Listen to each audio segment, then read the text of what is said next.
You asked how to buy shares of Independence Realty Trust Inc.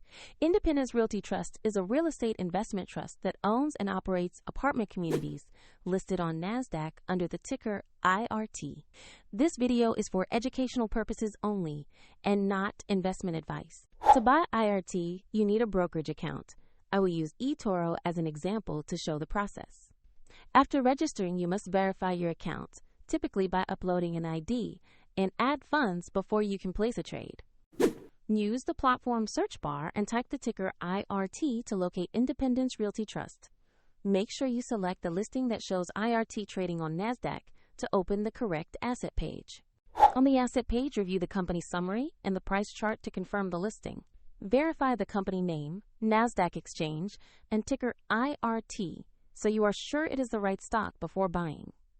Click the Buy or Invest button. Enter the amount you want to invest, then review the order details and confirm to submit the order. If the market is closed, your order may be queued until trading resumes, and if you have insufficient funds, the platform will prompt you to add money before final confirmation. Your new IRT position will appear in your portfolio once the order fills. For the example platform link and more details, check the description below.